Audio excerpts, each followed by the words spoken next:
أعوذ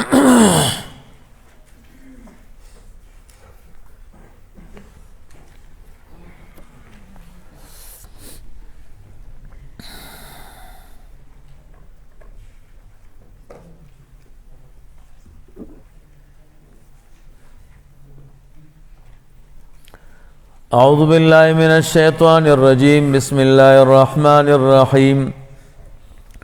يا أيها الذين آمنوا كتب عليكم الصيام كما كتب على الذين من قبلكم لعلكم تتقون صدق الله مولانا العظيم وصدق رسوله النبي الكريم الأمين. دا د سورة البقرې درویشتم نمبر رکوع شروع کیږي او د دویمې سپارې اوومه رکوع شروع کیږي. ربط ما قبل سره مخکې رکوع کې بیان د احکام ضروریه وشو، دلته بیان د حفاظت د اموالو ده او د یو حکم ضروری بیان ده چې هغه روژه ده. موضوع د دې رکوع فرضیت د صوم او ترغیب الی الصیام. خلاصه د دې رکوع دو خبرې هغه چې موضوع کې ذکر شوې. دریم بیان د قبولیت د توبه. سلورم تسلی مومنان ہوتا. پنځم اجابت الدعاء او شپږم بیان د شفقت الهی. وم بیان د صدقۃ الفطر. اتم بیان د صداقت د قرآن کریم. نهم فرض کېدل د روزي په شهر د رمضان کې.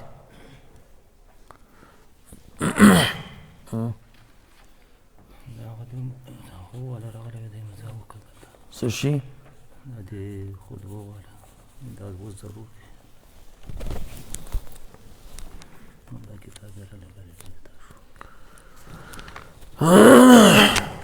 دلته وکما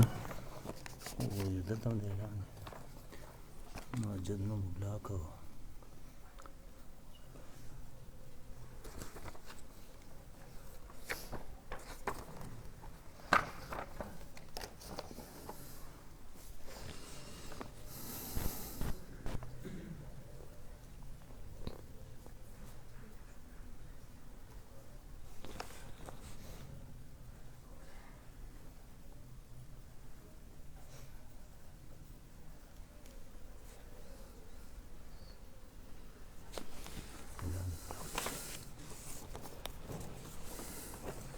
دلتم دے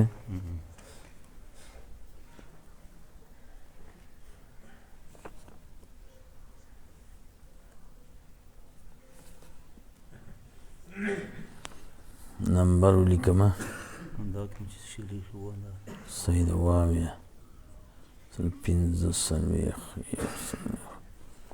اویہ حضرت نسخت پکر.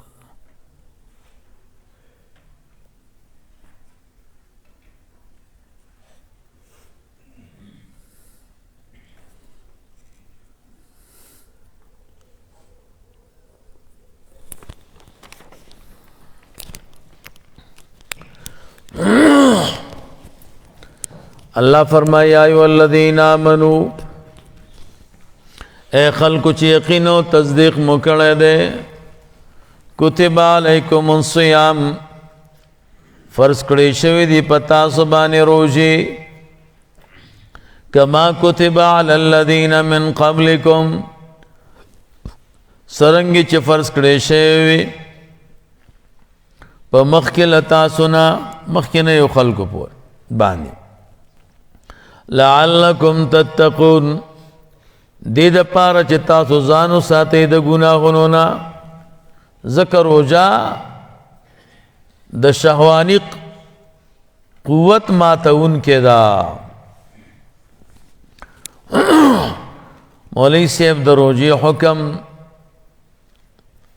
دا په دویم کال د هجرت کې راغله روزه کې درې تغییر راغلیو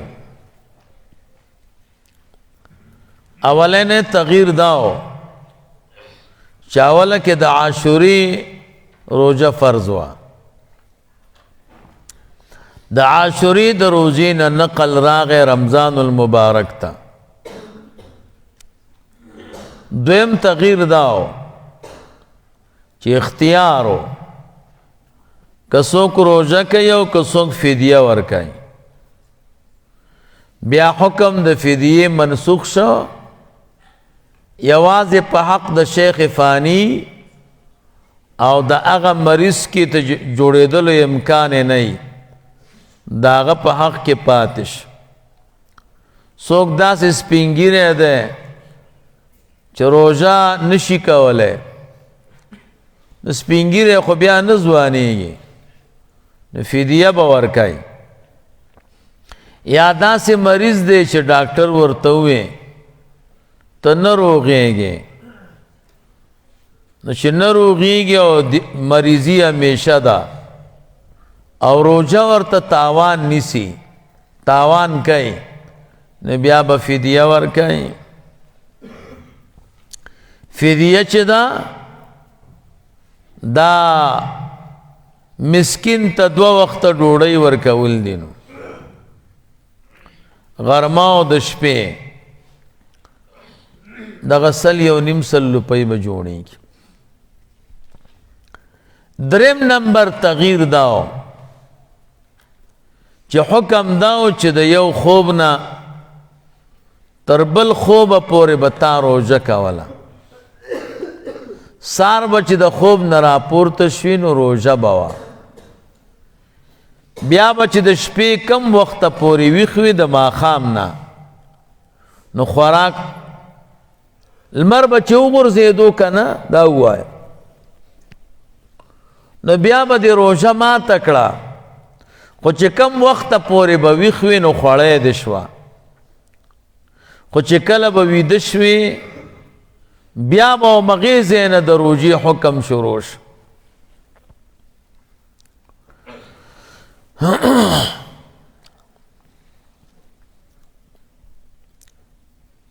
نو چې ماښام به سړی ویښو نو روژه به یې ماته کړه خو که ویده شوی به بیا به روژه وه کله به داسې موشو ماښام کې به ویده شو چې راپورته کېده سار به بیا خو نه کېده دا حکم بدل شو بلکې د روژې د شپې خوراک جایز او د ورځې بند دا 3 تغییر پکې راغلی دي څنګه چې 3 تغییر په مونځ کې راغلی دي اول کرت مونځ بیت المقدس ته بیا کعبه مبارک طرح مخ راواوړی دویم تغییر دا و چې اذان نه و کله به چې د جمع وخت راغی الصلاة جامعتن با صحابه و غاگ کاؤ دا اذان حکم راغ درم تغییر داو چې خبرې پکې جایز وي کله به چې صف کې خلک ولاړو یو ملګری به دی باندې نه راغی سړي نه پوښتنه وکړه کم صلیتم مونځ مو څو رکعاته وکړه هغه به ورته ووایي نو خبرې بندې شوې دا 3 تغییره دا په مونځ کې م راغلی دي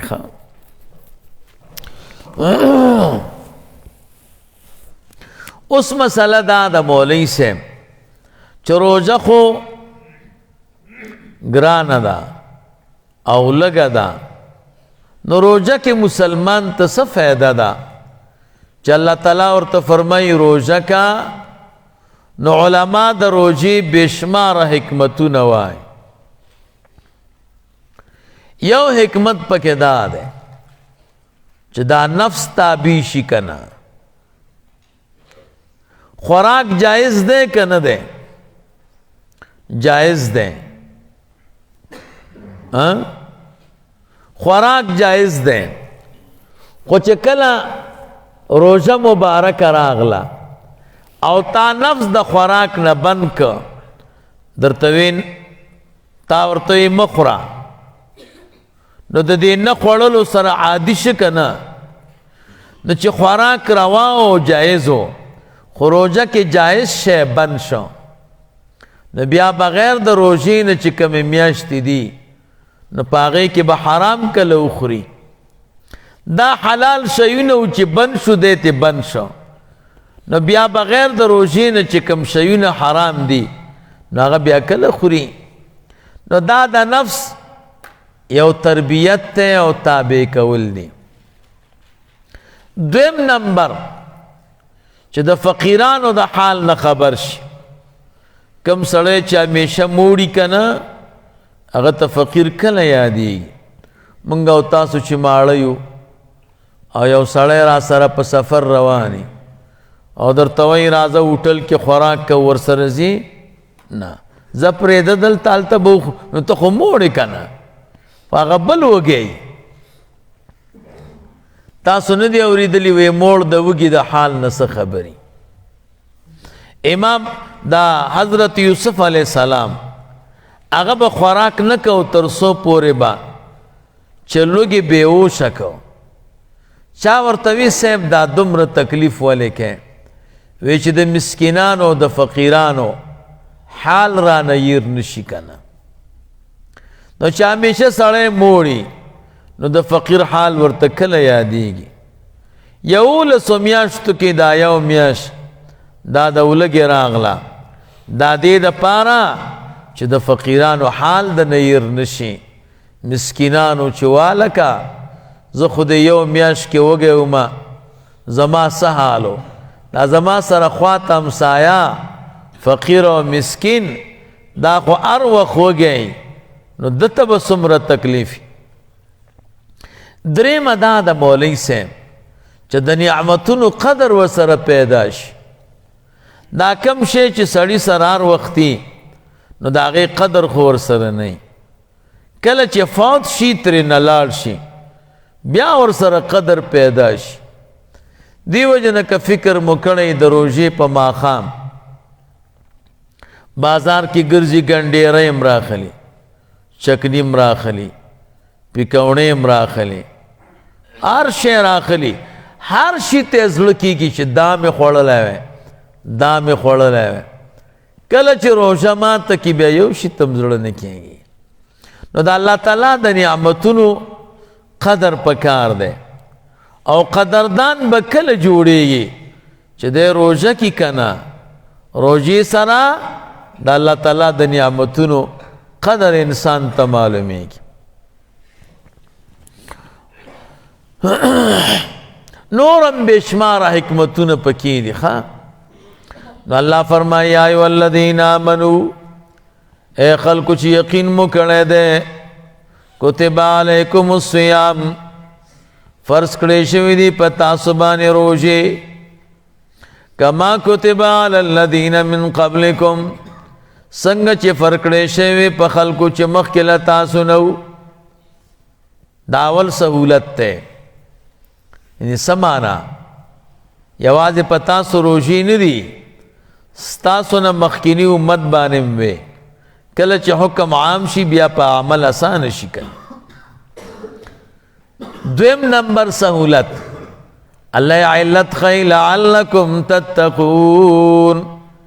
دې دپاره چې تاسو د ګناه نه ځان وساتئ روژه کې که فکر مو کړی خلک څومره نیکان شي او جومات ته را روان او تلاوتونه کوي او سبقونه وایي او چې کله او منځونه کوي تهجد کوي او چې کله د واړه اختر منځو کې که نه بیا به په دوربین کې م ونه ویني دا د روژې برکتي که نه ښه دا دوه سهولت شو ښه درېیم واوره ایاما معدودات بندگانو خفه نه شئ چې دا به ټول عمر به مو روژه نه فرض کړی شوي دی یو څو ورځې شمېر کړی شوی چې د رمضان المبارک یو کم دیر ورځې دي یا دیرش دي ټول عمر روژه نه ده نو خبر آسانه نه شوه څو شو 3 څلورم سهولت واوره فمن کان منکم مریضا څوک چې له تاسو نه مریض وي هغه مریض چې دا روژه ورته ضرر رسوي داسې نه چې ګرمکه در باندې روخیږي او دانه او ته وایې چې روژه به وخورو مریضان شو که نه نه چې د روژې دپاره مضر او علی سفر یا په سفر باندې وي سړی چې په سفر وي سفر کې خامخا مشقتي الله فرمایي فعدت من ایام اخر نو د باندې شمار کول دی لازم دی په د باندې روژه کول په شمار د خوړلې شوو ورځو لو ورځو نورنا بیا چې کله رمضان تیر شو کمې ورځې چې روژې خوړلې دي نو دا ورځې به شمار کی د دې د شمار په اندازه به د نورو ورځو نه روژه کی دا څو سهولت شو څلور پنځم واوره وعلى الذين يطيقونه کم خلق چې طاقت د روژې نه لري لام پکې مقدر ده لا يطيقونه طاقت د روژې نه لري سپینګیری ده کمزور ده او کلام پکې نه راوړي نو یطیقونه د اطاقت نه بواله اطاقت باب افعال له باب افعال کې کله کله حمزه د سلب د پاره کافیه کې مویلی دي کنه الاعراب مختلف آخره به نو اعراب خو فساد توای عرب وای عربت المعدتو اذا فسدت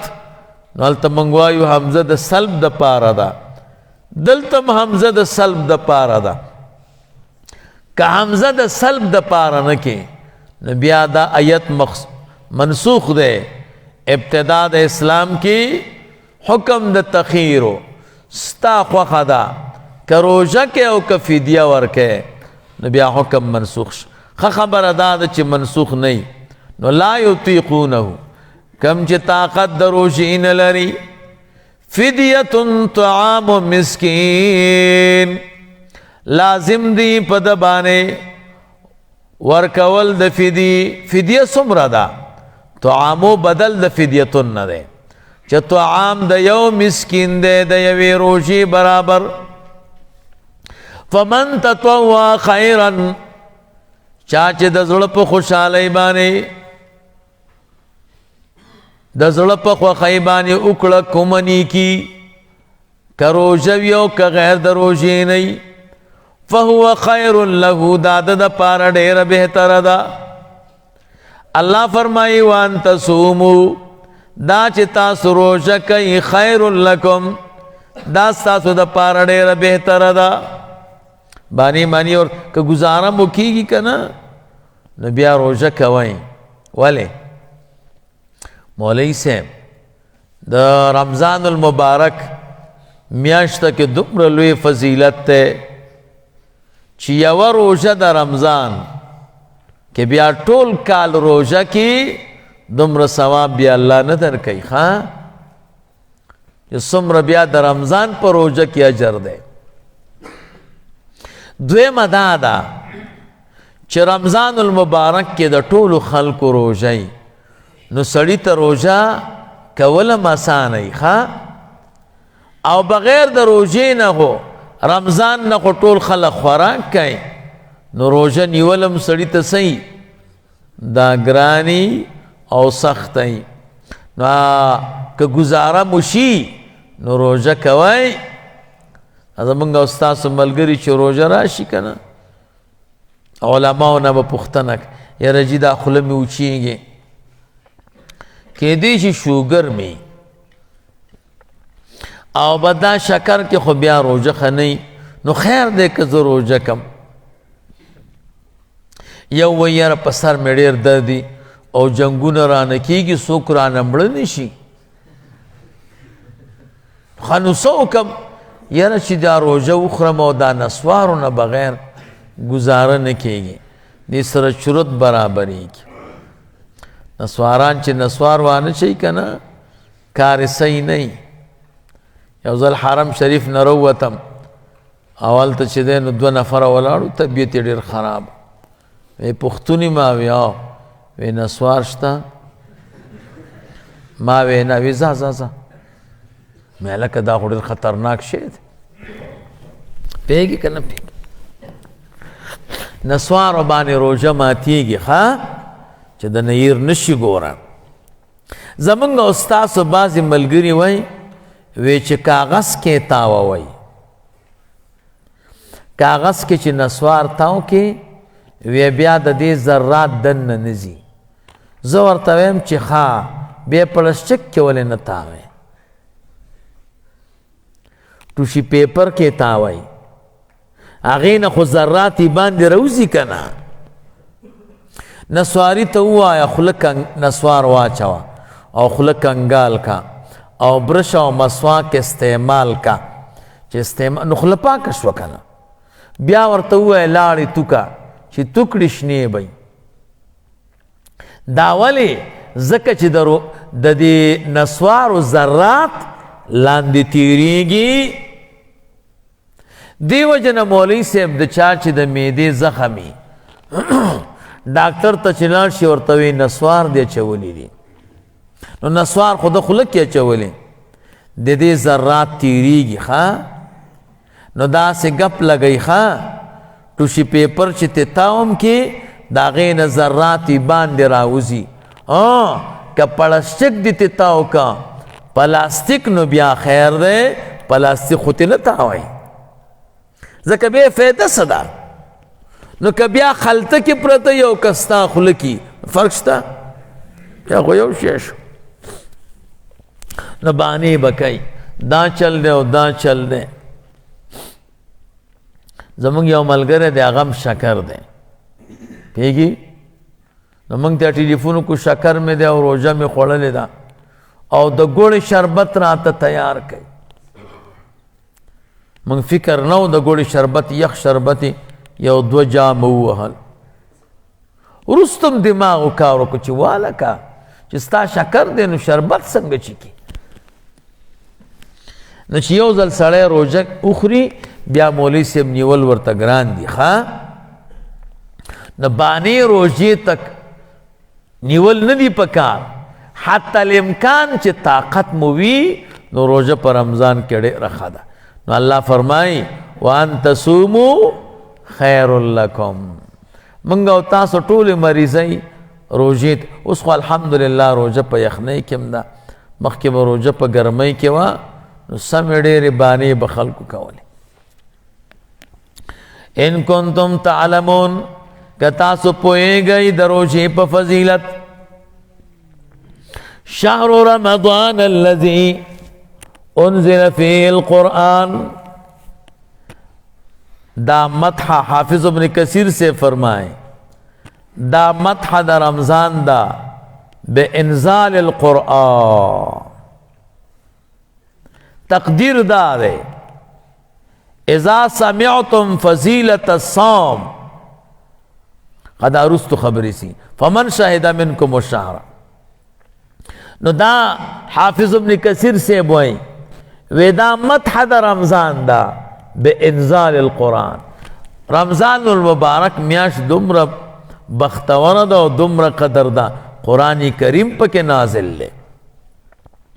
رمضان تا رمضان ولی وی رمض اصل کے مولوی سے مختلف اقوال دی یو بدرتا ہوئے. گرمی توائی صلاة الاوابین حین ترمد الفطال فصال حدیث کی چراغلی او دا روجه چه فرشه و نوڑیر سخت گرمی و نو ذکر ورطا میاشت رمضان وی او سو کوئی رمضان دا اللہ تعالیٰ پر نمونو کی دے. شهر رمضان الذي میاشت رمضان غدا انزل فيه القرآن چه پدے کی قرآن کریم نادل شوے دے خدل للناس ہدایت کا ان کے دے پار دخل کو وبینات دلائل دی پکی من الہدا لجنس داغ شیانونا د جنس داغا شیانونا چپاغی کے لار خودلش والفرقان جدا کا ان کے و بیل ان کے دے پما بین دا حق و دا باطل کی نو دا رمضان میاش دا فضیلت سوکنا نو اذا سمعتم فضیلت الصوم کلمو چی دا روجی فضیلت وارے دا اس حکم دا دے فمن شاہدہ منکم الشہرہ نو سوک چی حاضر شیلتا سنا دی میاشتی تا میاش خواسم حاضری کی خواہ کچھ تور رسے گی کنا نفل یسم ہو نو ضرور دے روزہ کی دی میاشتی ومن کان مریضن او چی سوک مریض وی او علا سفرن یا پا سفر بانی وی فعدت من ایام اخر نو لازم دی پا دبانے شمار کول دا روجو دا نور ورزونا دا چه سمر روجی خوڑلی دی کنا نو دا دی شمار باو کی و نور ورزو کی بیو کی دا حکم دوبارہ والی شو زکا وعلا اللذین یطیقونہو چه لام پا کے مقدر نکے نو حکم منسوخو کنا نو واہم بوہم کاؤ چه علتا ومن کان مریدن وعلا سفرن اغا با مرسر منسوخی نو او اغا خو منسوخ نو نو اللہ تعالی بیارا واپس کچے نا دا دا منسوخ حکم ندا جدا دے یرید اللہ ویراد لری اللہ تعالی بکم اليسرا بتاسبانی دا سانتیا ولا یریدو بکم العسرا او تاسبانی ارادہ دا سخت دے دا پارا چی پورا کی دا غشمار پا قضا سرا یا پا ادا سرا پا رمضان کے نو ادا بانے بے پورا کے اور چی بغیر دا رمضان نا روزہ کے نو پا قضا با پورا کی وَلِتُكَبِّرُ اللَّهِ دے دا پارا چی پلوئے سر یاد کے اللہ تعالی عَلَى مَا هَدَاكُمْ پاغ نعمتون بانے پاغ نعمت بانے چی سم او صاف اللہ در تخود لیدا وَلَعَلَّكُمْ تَشْكُرُونَ او دے دا پارا چی تاسو دا اللہ دا نعمتونو قدر کئی او دا رسخت او آسانی او دا ثواب پا نعمتونو بانے گورا دا رسخت آسانی درکڑا او ثوابون درکڑا نعمتون درکڑا نو دا دی شکر ادا کی وَإِذَا سَأَلَكَ عِبَادِي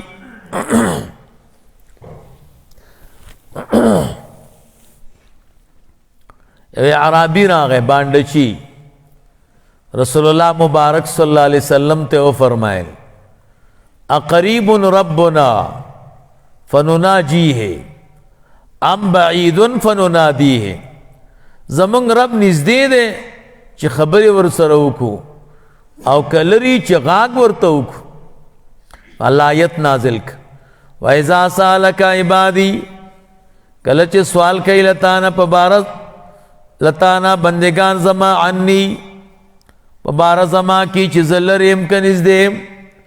نورتوا ہے فَإِنِّي قَرِيبَ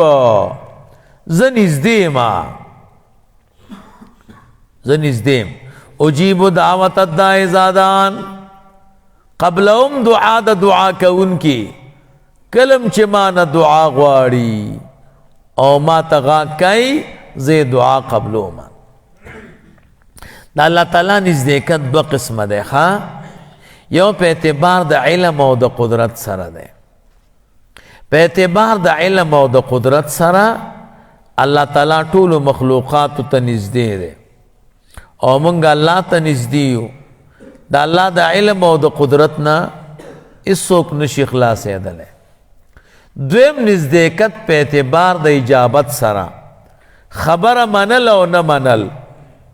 اللہ مو دعا قبلی کہ نہ قبلی نو دا نزدیکت پہ اعتبار دا عمل سرائی خواہ نو کہ عمل دیکھو تا اللہ تا نزدے او اللہ تعالیٰ تا نزدے دے او کہ عمل دے بدو تا دا اللہ نہ لرے او اللہ بیاتا نہ لرے دے حدیث کے راغلے دے سخی سڑے اللہ تا نزدی جنت ته نږدې، خلکو ته نږدې، جهنم نه لري. بخیل سړی الله نه لري، جنت نه لري، خلکو نه لري، جهنم ته نږدې وي. نو الله نه څنګه بخیل لري؟ ځکه چې بخل خو بیکار عمل دی، نو ځکه بعید من الله راغی.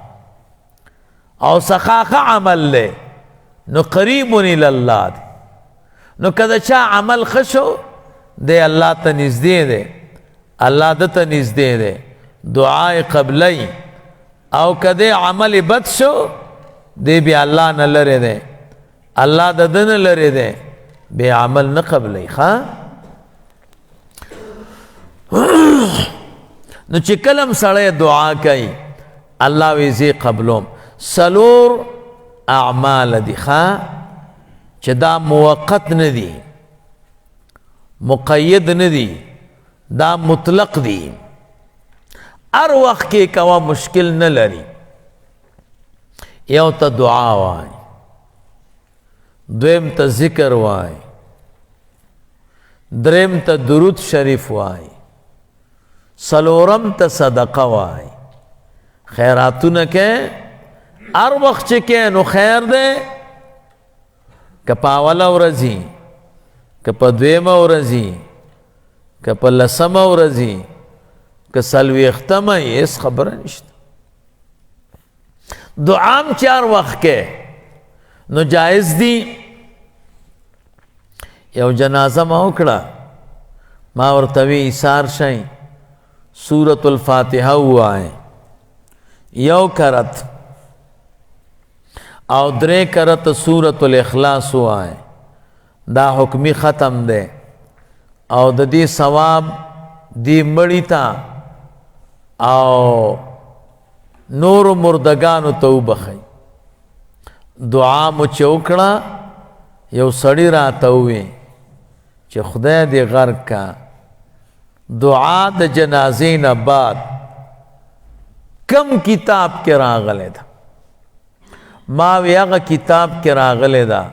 کم کې چې خیرا راغلی ده. دا خدای دې غرق کا خیرا نه ده او د جنازې نه بعد دې ونه کړه، نو دا کم کتاب کې ده؟ ته به دا خیرا وښیې، زه به درته دعا وښیم. خیرا کې هغه روا ده، چې زه دعا کوم هغه ناروا ده. نو په ایمان ووایه، عقل په زنګون کې نه دی. پیږي که نه پیږي؟ یو سړی تقریر کو جنازه کې، ویلې موږ خیرات منو خو په درېیمه ورځ یې نه منو، په اولې ورځ یې نه منو، په څلوېښته یې نه منو. ما وی صحیح ده. زه ورته راپورته شوم چې صاحب مبارکه جنازه چې وکړې که نه، نو ته زما میلمه یې، ډوډۍ ته به راځې خامخا، او که را نغلي که نه خفه به یم درنه. ویلې کله درشم؟ ما یې نه، ورځ نه ښیم، ځکه دا تخصیص دی که نه، دا ناروا دی. دا درته نه ویمه چې د ورځې راشه او د شپې راشه، ډوډۍ به در کوم او ترکاري به در کوم، نو ته به کله راځي؟ مسکینانو ته چې وخت معلوم نه، د خیرات څه مقصد دی؟ د خیرات صدقې مقصد دا دی مولوی صاحب چې هغه مسکین به کور کې ډوډۍ ونه خوري، هغه ته به یو ډوډۍ بچت پاتې شي، د هغه واړه بچي به یې وخوري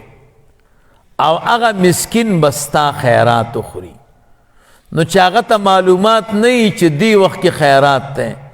نو هغه ستا دې ځای ته موړ به راځي که وږی؟ خو موړ به راځي که نه، تا نه خو نه دی خبر.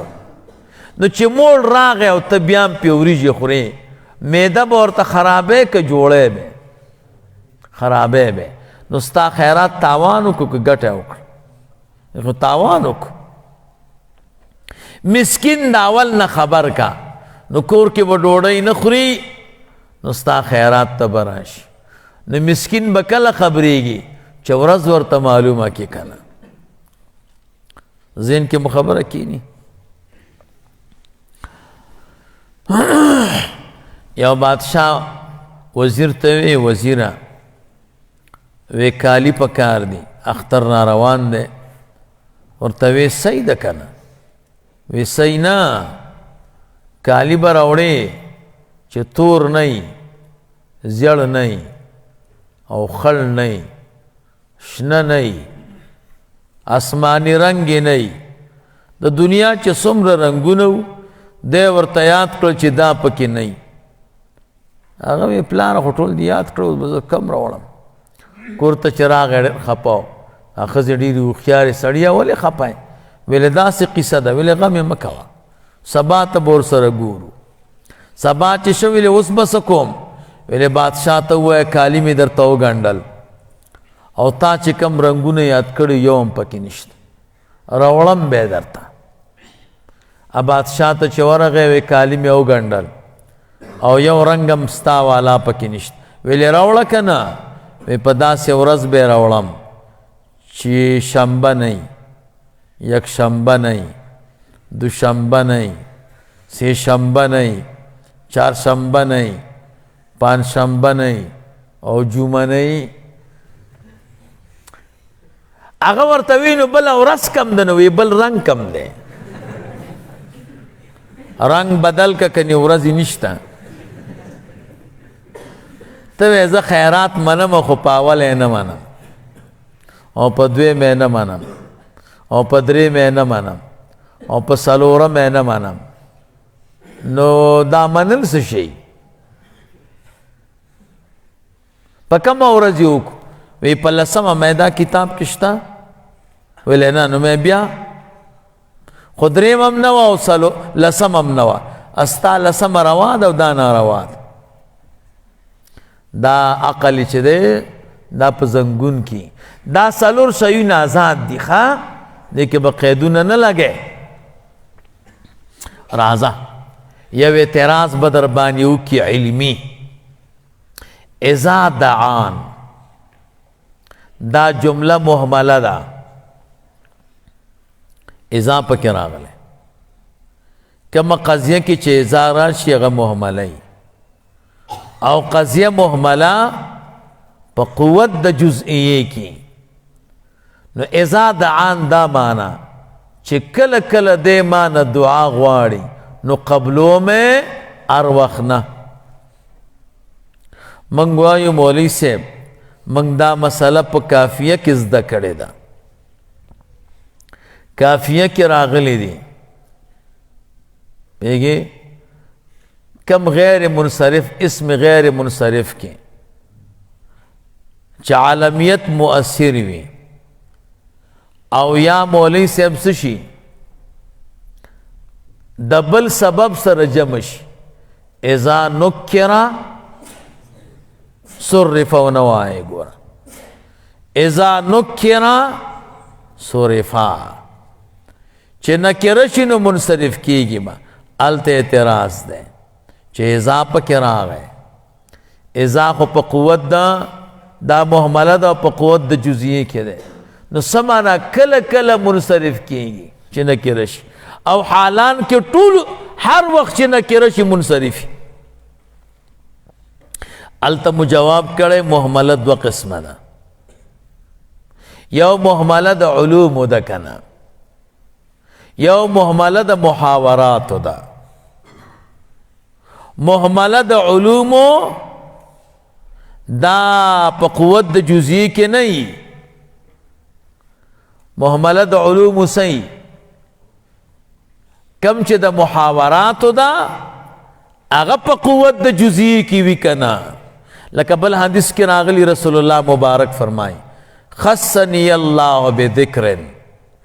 اذا ذکر الله ذکرت عنده ذا الله تعالی په یو ذکر خاص کړم چې کم کلم الله یاد شي نو زم یادېږم نو سبحان ربی العظیم کی یاد ده سبحان ربی الاعلی کی یاد ده نبی علیہ السلام نو اضافه کې راغله نو دغه محمله ده خود محاورات او قضیه محمله ده محاورات په قوت د جزئی کې وي، د علوم په قوت دا علوم دي، دا متون دي، دا په قوت د جزئی کې نه ده. فلیستجیبوا لی، نو خایږي دوی لرا چې دوی هم امن حکم زما، ولیؤمنوا بی، او یقینو کی پما باندې، لعلهم یرشدون، دې د پارا چې دوی په سم لارا محکم پاتې شو، په هغې باندې تګو کی.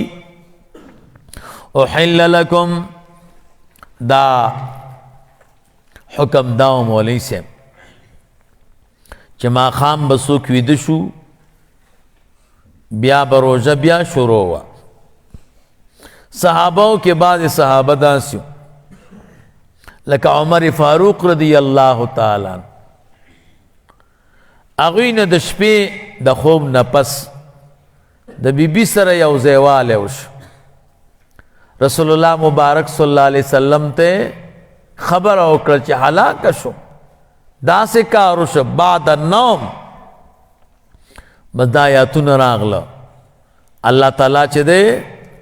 اسانی د حکم راوست. احل لکم، حلال کړی شوي تاسو د پاره، لیلة الصیام الرفثو، په شپه د روژه کې یو ځایوالی بیبیانو سره، الی نسائکم، خپلو بیبیانو سره، هن لباس لکم،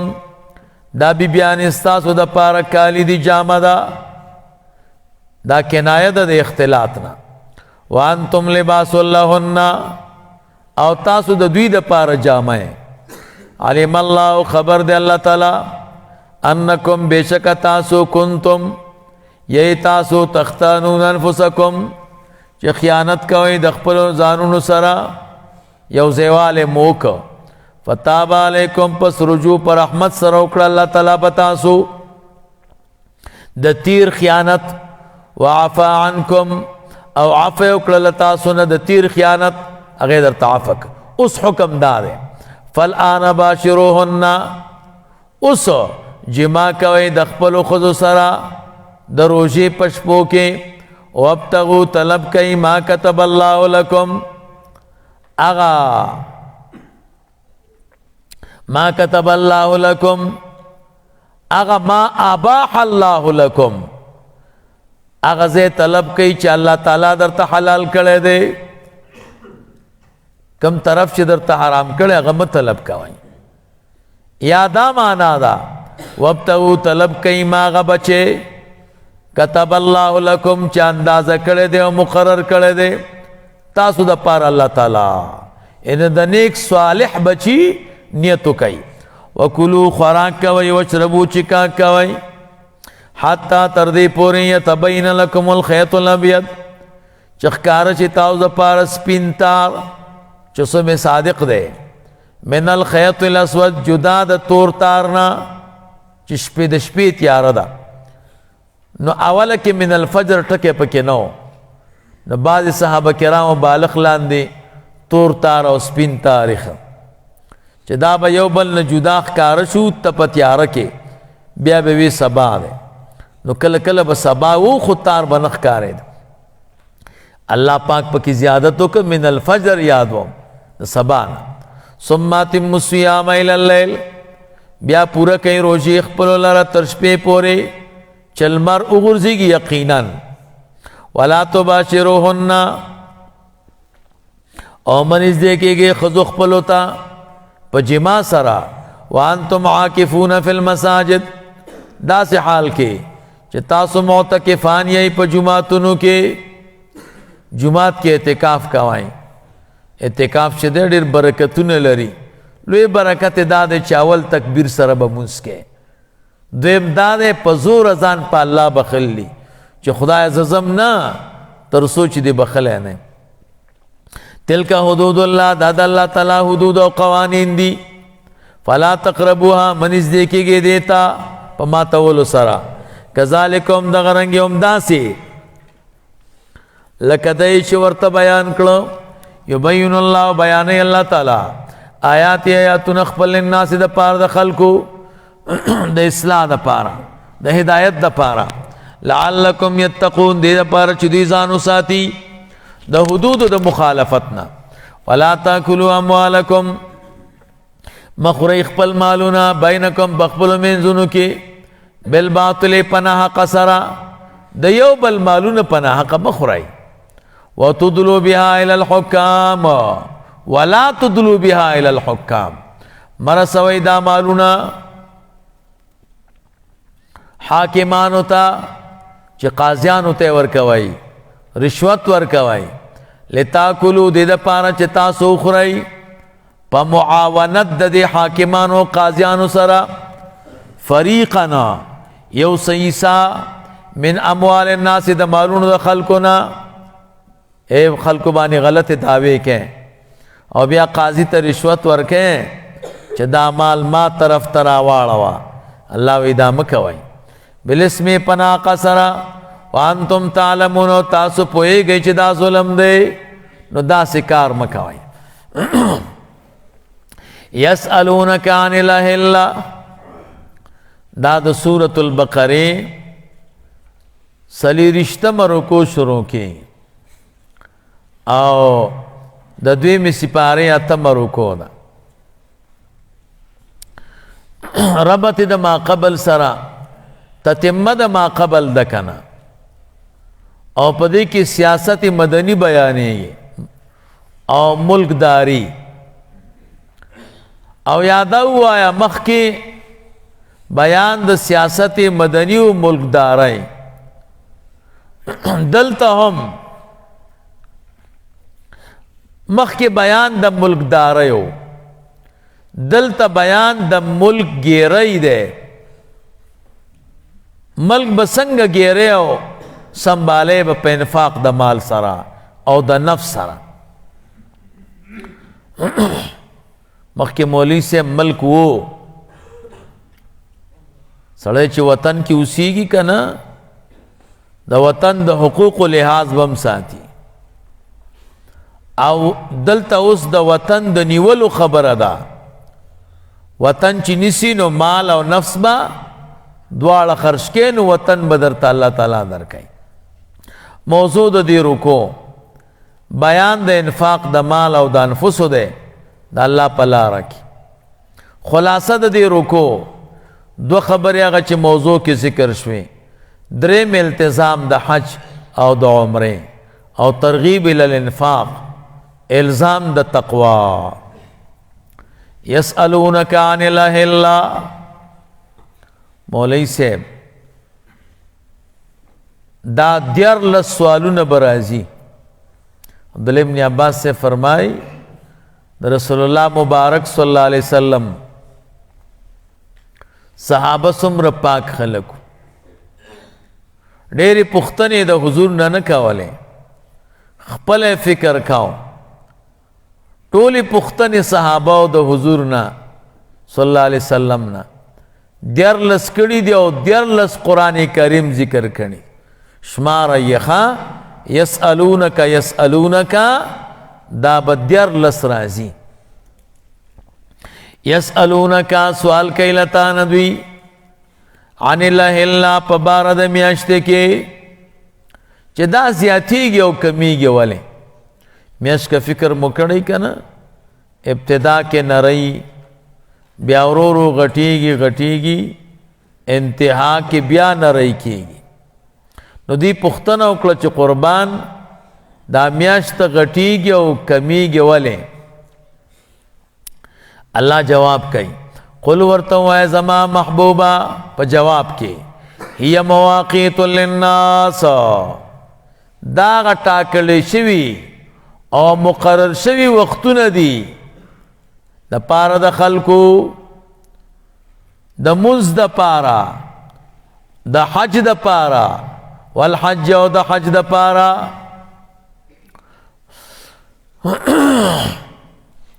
اوس سوال دا دی چې دوی پوښتنه یو شان کړې ده جواب الله بل ورکو د دوی پوښتنه دا وه چې میاشت ولې غټېږي او کمیږي او جواب حکمت النقصان و زیادت تے جواب کی خدا دی چې دا میاش غټېدلو او کمیدلو کې حکمت سره دی ته جواب علی اسلوب الحکیم وای ښا جواب علی اسلوب الحکیم یعنی معنا دا دا چې دا تاسو کوم پوښتنه کوئ دې کې دومره فایده نشته چې داسې پوښتنه مو کړی وی چې میاش زیاتیږي او کمیږي ولې نو دې کې بیا نفع ډېره وه د دې نه مولوي صاحب پوه شوې د دې نه چې د زیادت او د نقصان پوښتنه کوئ لیکن علامہ ابو سعود رحمہ اللہ فرمائے تفسیر ابی سعود کے چې دا خبرم صحیح نه ده صحابو د زیادت او د نقصان پوښتنه نه وکړي بلکې صحابو پوښتنه کړې وه د حکمت د زیادت او د نقصان په خپله د زیادت او د نقصان خبره نه وکړي بلکې د حکمت د زیادت او د نقصان وخه د جواب مطابق د سوال نه باقی فلسفیان وای میاش ولې غټیږي او کمیږي وی دا ځمکه حرکت کوي ښا ځمکه څه کوي ځمکه مولوي صاحب حرکت کوي جنوبا او شمالا داسې داسې او دا د سپوږمۍ رڼا چې ده دا مستفاده ده د رڼا د لمر نه نو په اوړي کې ځمکه چې حرکت وکړي دې طرف ته نو دا لمر چې دی دا د دې ځمکې په دې منځ راځي نو مزل یې ډېر ښه که نه نو ورځ اوږده شوه او شپه لنډه ژمي کې داسې حرکت کوي نو لمر د دې ځمکې په غاړه راپورته کېږي بیا په غاړه کوزیږي نو شپه اوږده شي او ورځ لنډه نو چونکې دا ځمکه دا حائله ده په مابین د سپوږمۍ او د لمر کې نو سپوږمۍ خو د دې نه رڼا اخلي نو دا ځمکه چې حرکت کوي نو کم ځای چې د سپوږمۍ لمر ته ښکاري نو هغه ځای رڼا کوي کم ځای کې چې د سپوږمۍ دا حصه د لمر نه پټه ده نو هلته بیا رڼا نه کوي دا فلسفیانو خبرې دي یا مواقیت للناس ټاکلي مقرر شوي وختونه دي د پاره د خلکو والحج او د پاره د حج میقات مواقیت جمع د میقات ته د میقات اطلاق په زمانیم کیږي او په مکانم کیږي کله چې مولوی صاحب د میقات لفظ د منصر ذکر شي مراد تی بیا زمانه ده او چې د میقات لفظ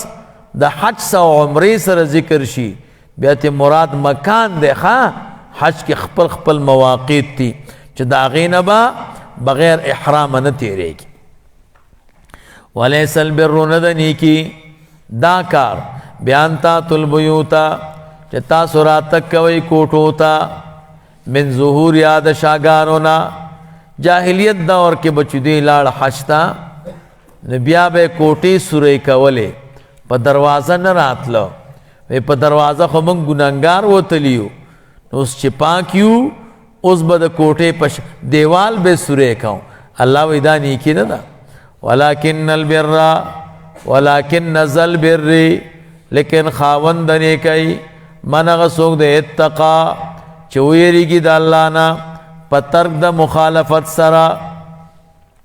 واتو البیوتا راتګو کوي کوټو ته من ابوابها په دروازو واتقوا الله وډار شئ د الله تعالی نه لعلکم تفلحون دې دپاره چې تاسو کامیاب شئ وقاتلوا فی سبیل الله اے مومنانو جنگ کوئ د الله په لاره کې قتال کوئ الذین خلق سرا یقاتلونکم چې تاسو سره جنگ کوي کله چې رسول الله مبارک صلی الله علیه وسلم او صحابه حدیبی په کال روان شو نو دوی خو احرامونه تړلیو نو فکر ورسره دی مونږ خو احرام کیو دی کې خو جنگ صحیح نه دی او بیا حرام دی نو که دوی را سره جنگ کوي سبق او آیت نازل شو که دوی د سره جنگ کوي نو بیا ورسره وکړي او که دوی نه کوي نو بیا به تاسو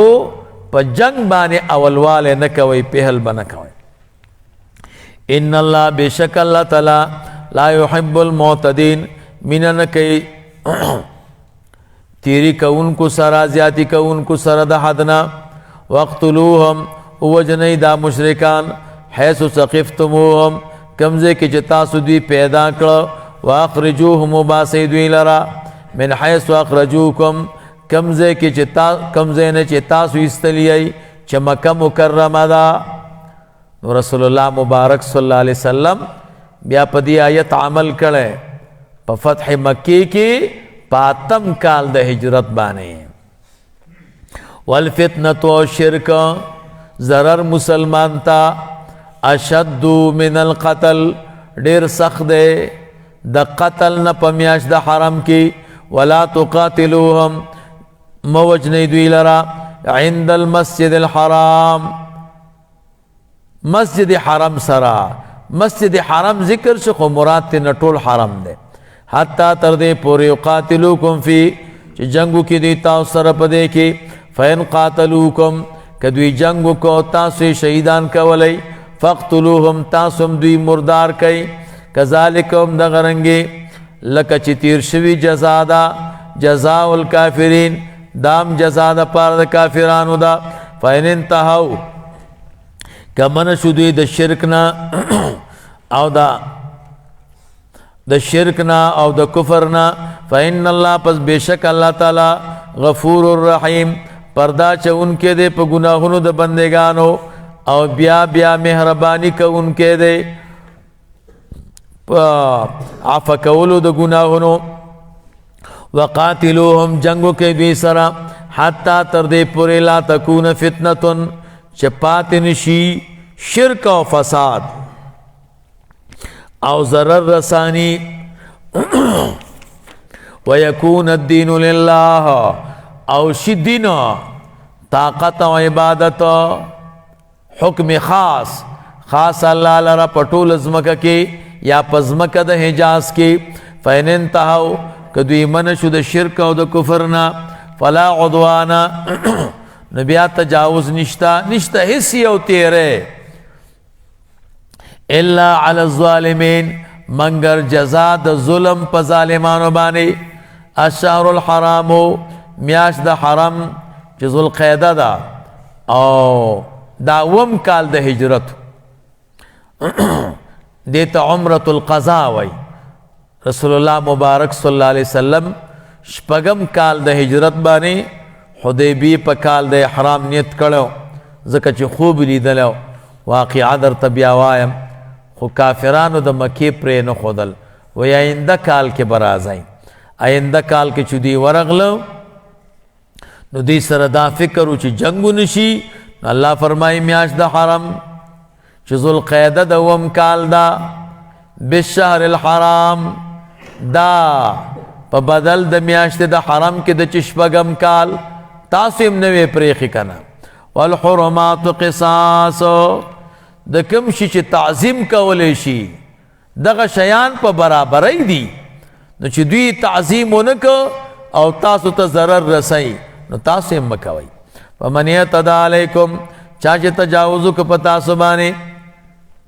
فاعتدوا علیه تاسو هم تجاوز وکړئ په دوی باندې بمثل ما اعتدی علیکم با زائد ده مثل ما اعتدی علیکم مثل داغه چې زیاته کړي په تاسو واتقوا الله ودار شي د الله وعلموا خبردار شي ان الله بشک الله تعالی مع المتقین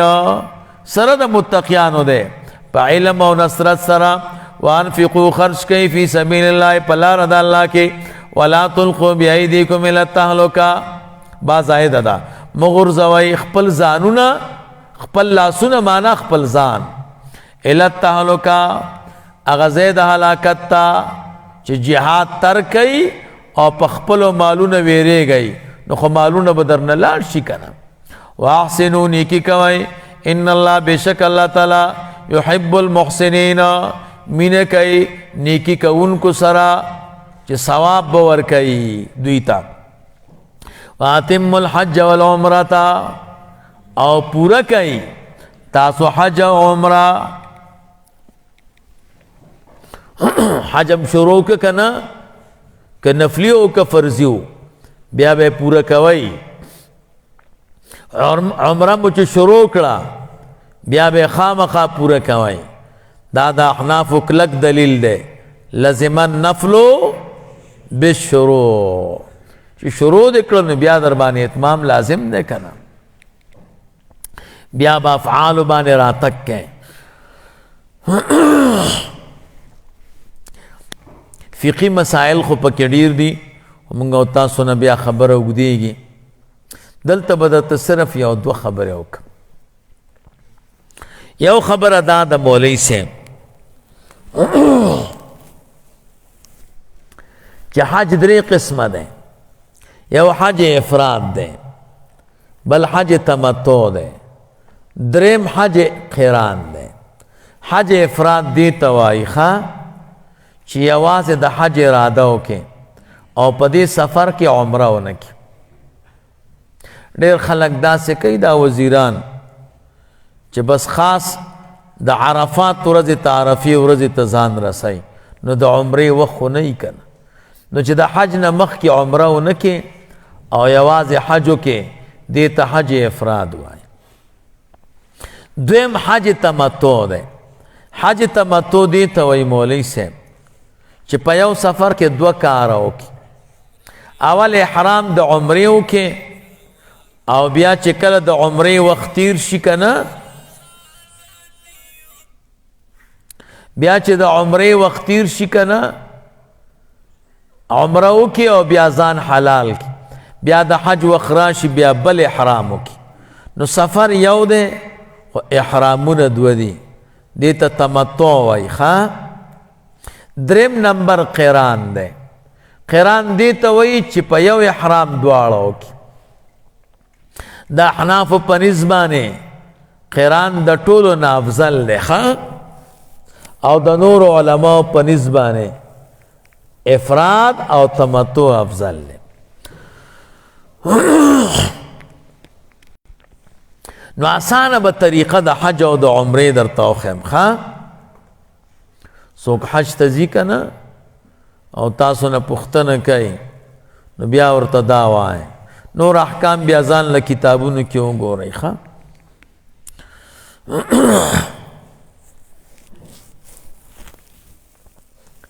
عمره څلورو شیانو ته وایي. اجمال عمره څو شیانو ته وایي د نیر نشي. دا درته خبرې کوم چې داسې تفصیل باندې کتاب کې نشته، نور خو کتابونو کې شته. عمره څلورو شیانو ته وایي. اول نمبر احرام، دویم طواف، دریم د صفا و مروه په منځ کې سعی او څلورم سر کمول یا کلول. دا څلور کاره چې څوک وکړي دې ته مولوي صاحب عمره وایي. څو کاره شو؟ احرام، طواف، صفا مروه منځ کې سعی، حلقه او یا قصر. احرام پنځو شیانو ته وایي. یو دی خو دې کې پنځه اجزا دي چې په دې کې یو هم کمی نو احرام نه دی. نو مونږ او ستاسو عام خلک احرام هغه دوو صادرو ته وایي. نه، هغه یو جز دی. احرام پنځه شیان دي. اول نمبر غسل یا اودس کول. دویم نمبر کالی لري کول او دا دو صادر یا غسل. یو نه به لنګ وهي، یو به د ځان نه تاو کې. دو شو. دریم نمبر دو رکعاته مونځ کول. اول رکعت کی بصورت الکافرون ہوئے، دویم رکعت کی بصورت اخلاص ہوئے. سوچ درے سلورم نمبر نیت کول، خدای زد عمر اراده لرم ما ته آسانه کی او ما نه قبول کی. پنځم نمبر تلبیه ویل،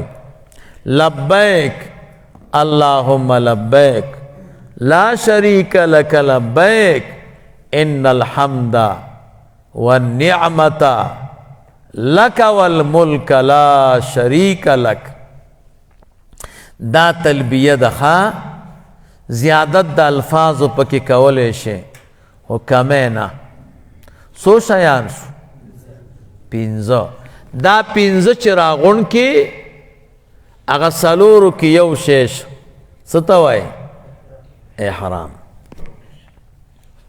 توافم پینزو شیانو توائی. اول نمبر نیت کول، خدای زستا د دې پاک کور د و چکرو نیت کوم ما ته آسانه کې او ما نه قبول کې.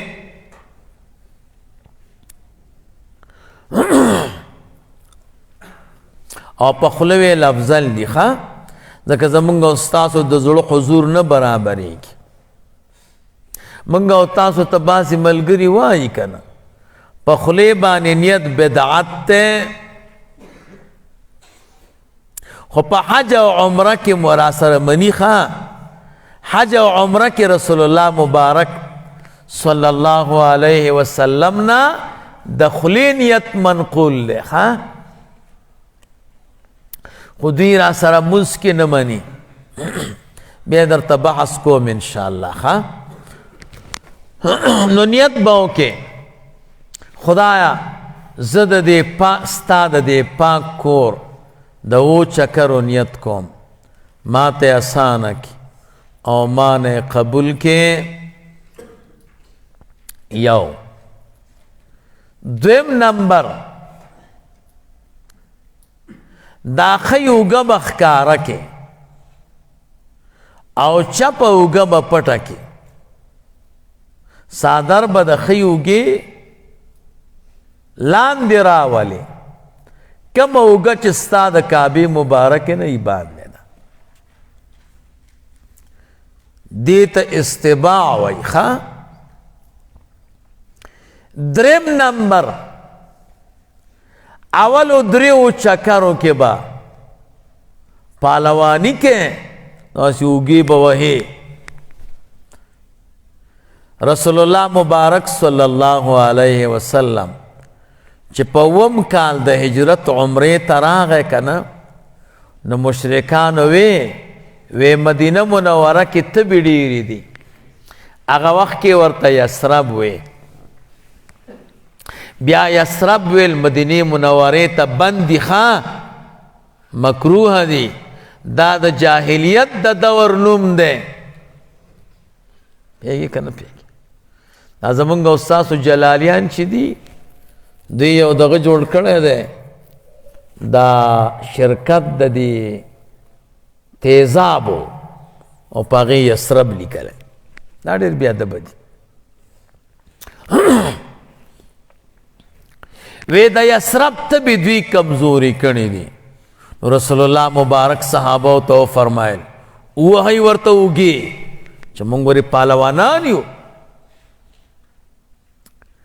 نو دا دریو چکرو کې دا اوږې وهل او پهلواني او لږ تیز تلل دې ته رمل وایي. څو شو؟ درې. څلورم نمبر و چکرې برابرول. پنځم نمبر استلام کول د حجر اسود. نو نه استلام پکار دی. سو د نیر نشي ګوره. کله چې طواف شروع کې نو استلام به وکې. بیا چې کله طواف ختمه نو استلام به وکې. نو و طوافونه دي کنه نو د هر طواف په آخر کې استلام دی او ابتدا کې نو طواف چې ختمیږي نو استلام بکې نو د هر طواف په آخر کې چې استلام وکې نو اتا هغه شو که نه شو دا و یو د ابتدا کې کړی څو شو اته چې کله 2 رکعاته مونځ وکړي که نه نو بیا به راشي نو بیا به استلام وکړي څو شو 9 نو که صفا او مروه د طواف نه پس کې نو چې د زمزم اوبه وچکې که نه نو بیا به راشي نه هم استلام به وکړي او که د طواف نه پس عمره نه کې لکه مقصد دا دی صفا او مروه نه کې نو بیا چې 2 رکعاته دې وکړه نو بیا به استلام وکړي څو شو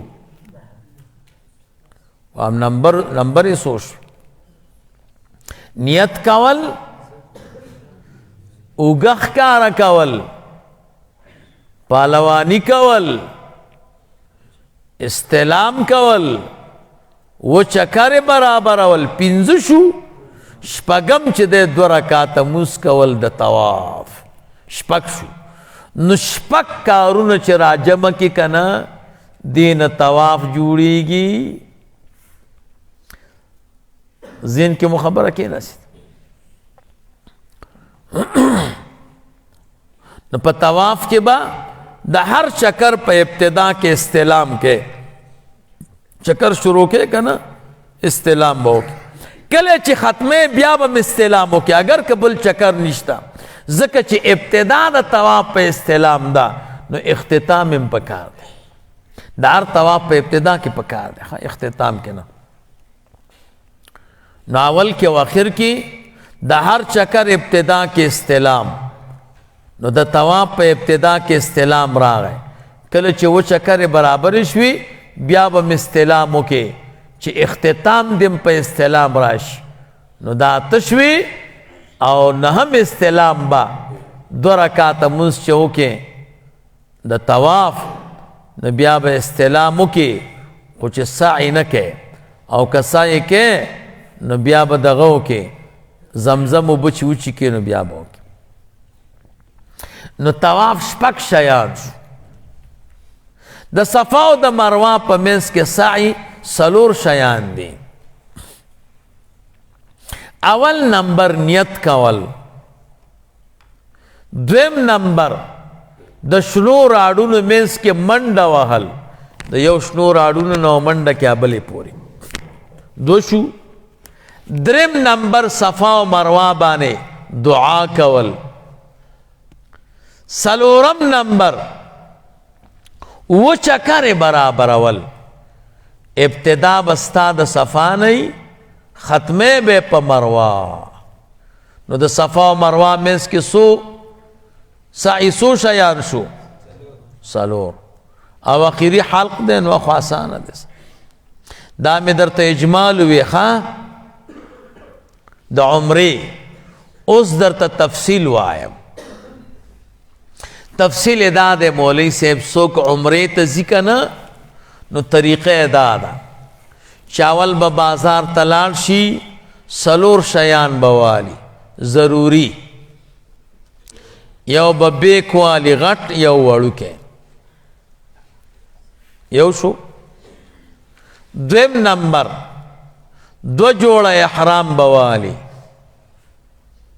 که دا یو جوړ احرام چیرته ککړ شي خیرن شي یا نجاست پې وغورځېږي چې بیا بدلی بیا 2 شو دریم نمبر به 2 جوړه کالی ځان سره ویسي یو به بیک کی وي یو به اغوستی چې بیا میدان یا وایي کې بدل کی 3 شو 4 نمبر 4 نمبر کم شي ته چې د ضرورت ته ټوشي پیپر شو یا تور چشوي شوی نال تم پیدا کړي خو باید ضروری سامان دسی چلته ډیر ګرانې کم چې ستا روزمره کار کوي هغه شوینه به ځان سره ویسي کله چې او خلکو نه به دعا وغواړې چې چا در باندې قرض یې هغه به ورکړي، او که په چا دې قرض وي نو ورته معافې کا، او که نه بیا به اوس زامنو ته به ووایې، میدان هوایي ته به لاړ شي، الله مو دې ورته بوسي. هلته ورته پاسپورټ چې دی نو ټاپه کي، کم چې غټ بیک دی هغه به پټه باندې لاړ شي تیارې ته، کم چې وړوکی دی هغه به ځان سره کې، او خلطه به د سره یي، په هغې کې به ستا یو جوړ احرام هم وي او سپلی به هم وي.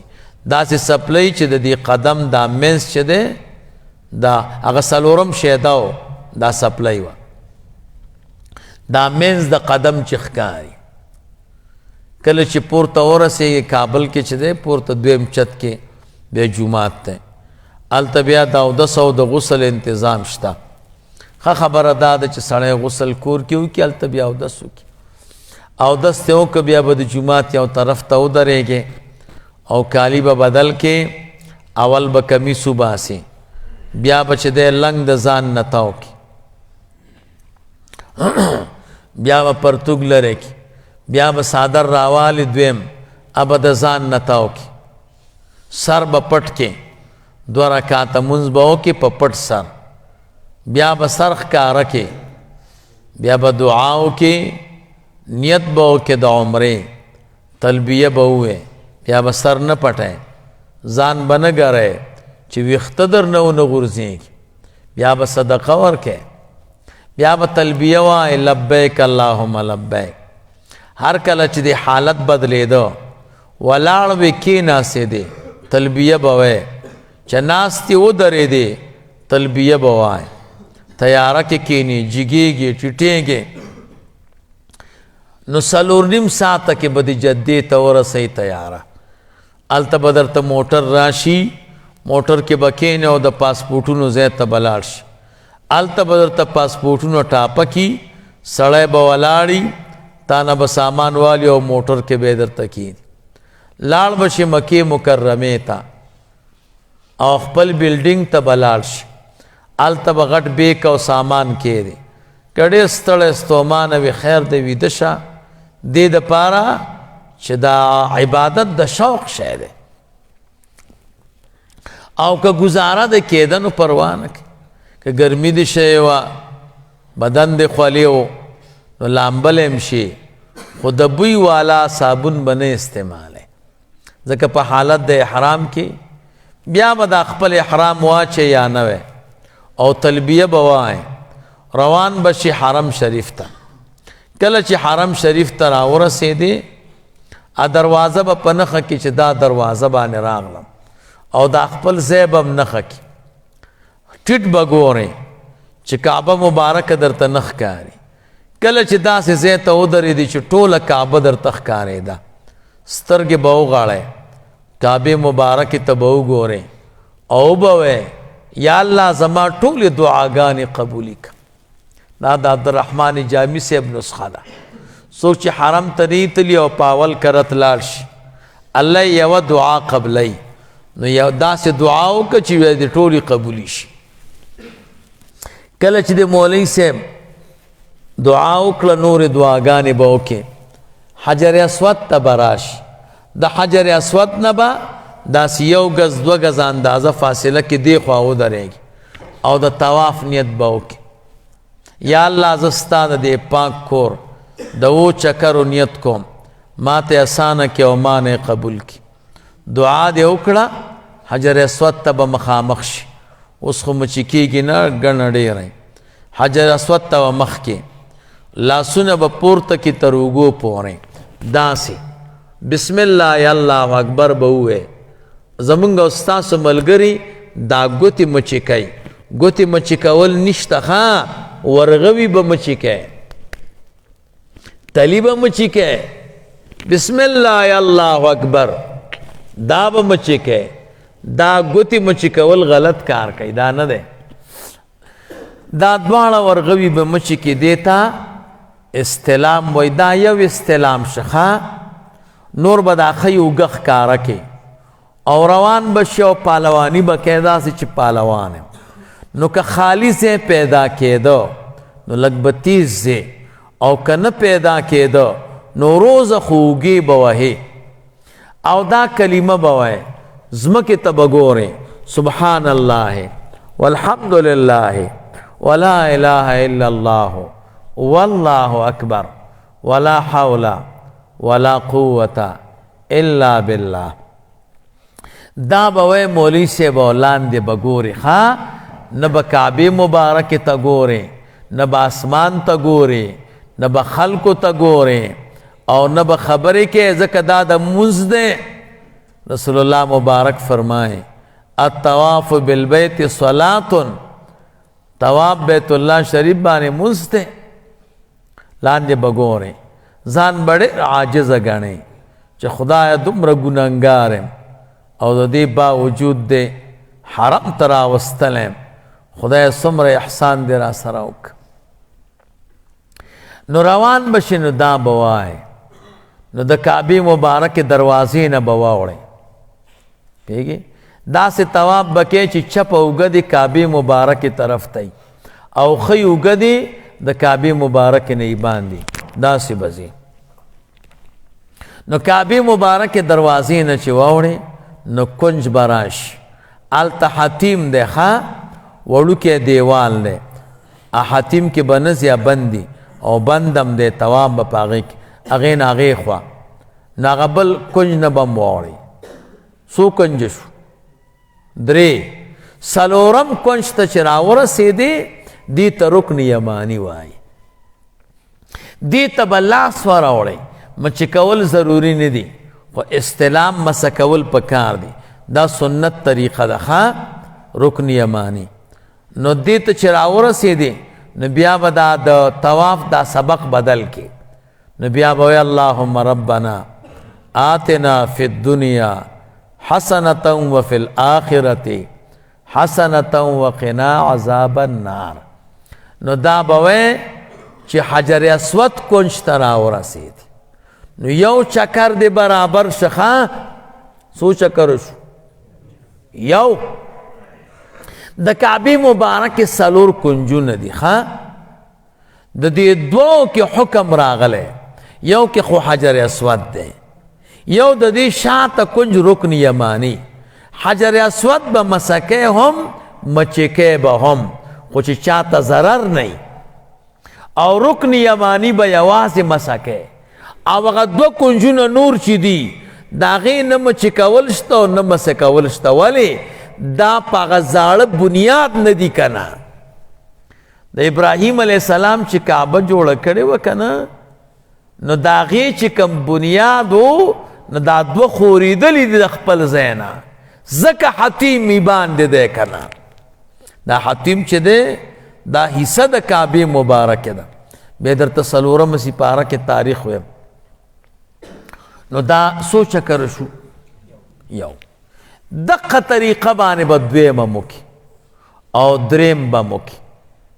کله چې درې برابر شو نو بیا به اوږې نورې نه وهې او دا اوږه مه پټوه، که پټې نو جایز دی خو افضل دا ده چې ښکارئ. نور به عام چې سړی څنګه تک کوي هغسې به کوې او سبق به همغه وایي چې کوم مې درته ویلی دی او ځمکې ته به ګورئ. نو داسې به اووه چکره برابر کی. د هر چکر ابتدا چې حجر اسود ته رارسیږي او دویم چکر شروع کې نو استلام به کې بسم الله الله اکبر او ورغوي به مچې کې داسې. نو اووه چکره به برابر شي نو ستا به اووه استلام شي. نو اوس چې اووه برابر شو بیا خو بل چکر نشته خو بیا به م استلام وکې، ځکه چې د طواف ابتدا په استلام شوې ده نو اختتام هم په استلام پکار دی. نو څو استلامه بشي؟ اته. بیا به لاړ شي د کعبې مبارکې د دروازې نه لږ اخوا هلته یوه تیږه ده جال کې بنده ده او هغې ته مقام ابراهیم وایي. هغې سره نږدې که هلته ګڼه وه نو بیا چې کوم ځای درته اسانه و 2 رکعته مونځ به وکړي خو په دې شرط چې د مازدیګر د مونځ نه بعد نه وي. ځکه مازدیګر مونځ نه وروسته خو نفل صحیح نه دي او د سار د مونځ نه بعد هم نه وي که مازدیګر مونځ نه بعد و نو بیا به دا نفل د ماښام نه بعد کې او که د سار مونځ نه بعد و دا نفل چې کله لمر راوخیږي بیا به یې کې ښه دا د دین او د اسلام مسله ده تاسو زړه کې به یو اشکال راځي به درته ختم کم اشکال دا دی چې د مازدیګر د مونځ نه بعد خو نفل بندي دا خو واجب دي که نه دا 2 رکعاته څه دي دا واجب دی او د سار د مونځ نه بعد خو نفل بندي دا خو واجب دی نو جواب دا دی واجب 2 قسمه دي که نه یو داسې واجب دی چې الله در باندې واجب کړي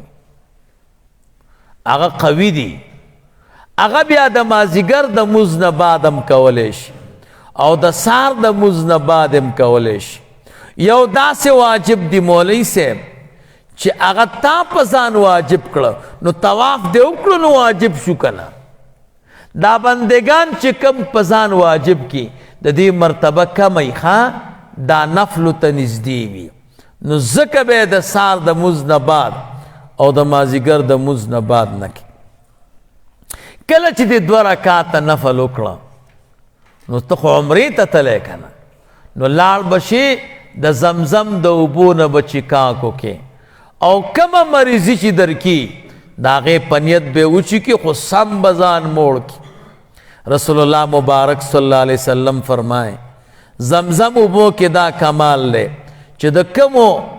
مریضۍ دپاره یې وچیکي او مخکې دپاره شفا ده نو بیا به راشي حجر اسود ته نو بیا به استلامو کې څو شو 9 استلام دا چې دی وکړه که نه دا کم ځای کې چې مقام ابراهیم دی عمدی سره مخامخ برنډه ده دی برنډې ته به ورشي دلته یې بورډ هم لګولی الصفا او بې غشی کړی چې داسې راځه نو دې برنډه کې چې ورشي نو ښي لاس طرف ته به تاو شي ښي لاس طرف ته ښي لاس طرف ته د صفا 2م چت دی او که مخامخ لاړې نو لاندې صفا ده ما په خپله لاندې طواف ځکه چې دا هغه اصل دی که خو جایز دي ښه ټولو چتونو کې نو که مخامخ ځي نو لاندې به کوز شي او که ښي لاس طرف ته تاو شوي نو 2م چت ته به ورسېږي بهرحال چې لاندې کوز شي نو ښه ده لاندې چې کوز شي نو بیا به ښي لاس طرف ته د دې خلکو سره روان شي نو صفا غر ته به ورسي غر ښکاري ښه 2م چت کې نه ښکاري خو اول کې ښکاري او د هغې نه اوس د شیشو دیوال ته وکړه خلک به په هغې کېناستېده نو راغورځېده به ډېر اوچت نه دی خو ښویده به او بله دا ده چې هغه تیږې رش کولې نو صفا ته به لاړ شي او کعبې مبارکې ته به مخکې د صفا د غره نه کعبه ښکاري ښه او دعا به وکړي تسبیح او تحلیل به ووایي سبحان الله والحمد لله ولا اله الا الله والله اکبر او دعاګانې به وکړي او دا آیت به ووایي اعوذ بالله من الشیطان الرجیم بسم الله الرحمن الرحیم ان الصفا والمروة من شعائر الله تر اخره پورې او بیا به دعا وکړي دعا نه وروسته به نیت وکړي یا الله زه د صفا او د مروه د 2 چکرو نیت کومه ما ته اسانه کړي او ما نه قبول کړي نو ښي لاس طرف ته چې کومه لاره راکوز شوې ده ته غره سره ولاړې که نه ښي لاس طرف ته نو په دې به را روان ټول خلک هم په همدې روان نو لاره کې به درته شنه راډونه راشي دې صفا سره نږدې دې چت کې لګېدلې دي نو چې شنو راډونو ته راورس نو منډه به کې نو چې منډه کې که نه نو دا شنه راډونه بیا هلته ختمېږي او هلته نور لګېدلي چې کله شنه راډونه ختمېده هلته به بیا ورو شي نو بیا به په ارام ځي نو مروه ته به لاړ شي نو چې مروه ته لاړې دعا به وکړي نیت ته ضرورت نشته نو یو چکر شه بیا به د مروه نه را روان شي ستا خیلاس او مغا خیلاس باندې برازي مروان چې را روان شي لږ مزل چو کې بیا بشنه را دا شنه راډونه صفا ته نږدې دي نو چې شنو راډونو ته راورسېږي نو منډه بکي نو چې ختم شي نو وبه درېږي نو بیا به صفا ته راشي څو شو دعا بیا به هم دعا وکړي د صفا نه و مروه ته لاړ شي 3 مروه نه صفا ته 4 صفا نه بیا مروه ته 5 مروه نه صفا ته 6 د صفا نه بیا مروه ته څو شو و نو تا د سعی شروع د صفا نه کړې وه ختمه به په مروه هغه مروه کې مولوي صاحب 2 کاره کېږي چې هغې ته د فکري یو کار دا دی چې خلک هلته 2 رکاته مونځ کوي دا 2 رکاته مونځ کول که ته نفل کوې نو خیر دی خو که ته وې چې دا 2 رکاته به د دې سعی سنتي نو داسې نه ده کله کله سړي ذهن کې راځي چې سړی طواف وکړي نو بیا به 2 رکاته کوي که نه نو چې سعی وکړي بیا به هم 2 رکاته کوي نه د سعی نه وروستو د سعی متعلق 2 رکاته نشته او که عام مسکن و خو ستا خوښه ده یو کار بدای دویم خلک هلته داسې کار کوي چې هلته خلکو سره وړې بیاتیانې او د خلکو نه 3 او 4 ویښته اخلي وی زه به ستا د سر کمیدلو شو دا غلطه ده 4مه حصه د سر به یا کلی یا به کمی په هغه بیاتیانو کار نه کیږي ښه نو چې کله د صفا او د مروه سعی دې برابره کړه نو دا په کومه لار چې ته مروه ته تلی په همدې لاس به را روان شي مولوي صاحب چې را روان شي یعنې خلک به در باندې راځي ته به ورځې که نه په هغه بله لار به نه ځې یعنې په چپ لاس به را روان شي کله چې په چپ لاس را روان شي نو په دې میز کې به درته یو دروازه راشي دې ته باب السلام وایي دې باندې به راوځي نو یې باندې غاټه ډاګه ده نو چپ لاس طرف ته حمامونه دي دا د ابوجهل کور دی او هلته حمامونه جوړ کړي دي نو په هغې مزه هلته دا نیان لرې دي نو ښي لاس طرف ته به راتاو شي دلته دا غر نږدې دی د حرم سره او کوڅه نری ده نو په دې به وځي نو چې وځي نو مخامخ به وګورئ یو بلډینګ به درته ښکاري او د پاسه ورباندې سات دی د دې سات بیخ ته به لاړ شي د دې بلډینګ هلته په خپله خلک ولاړ دي نیانو درولي تا ته وایي راځه چې سر درته کلک نو څوک به درته 10 ریاله وایي څوک به درته 15 وایي چې 15 درته ووي د سره به لاړ شي نو چې لاړې نو هلته نیان دي مولوي صاحب سر به درته کل کی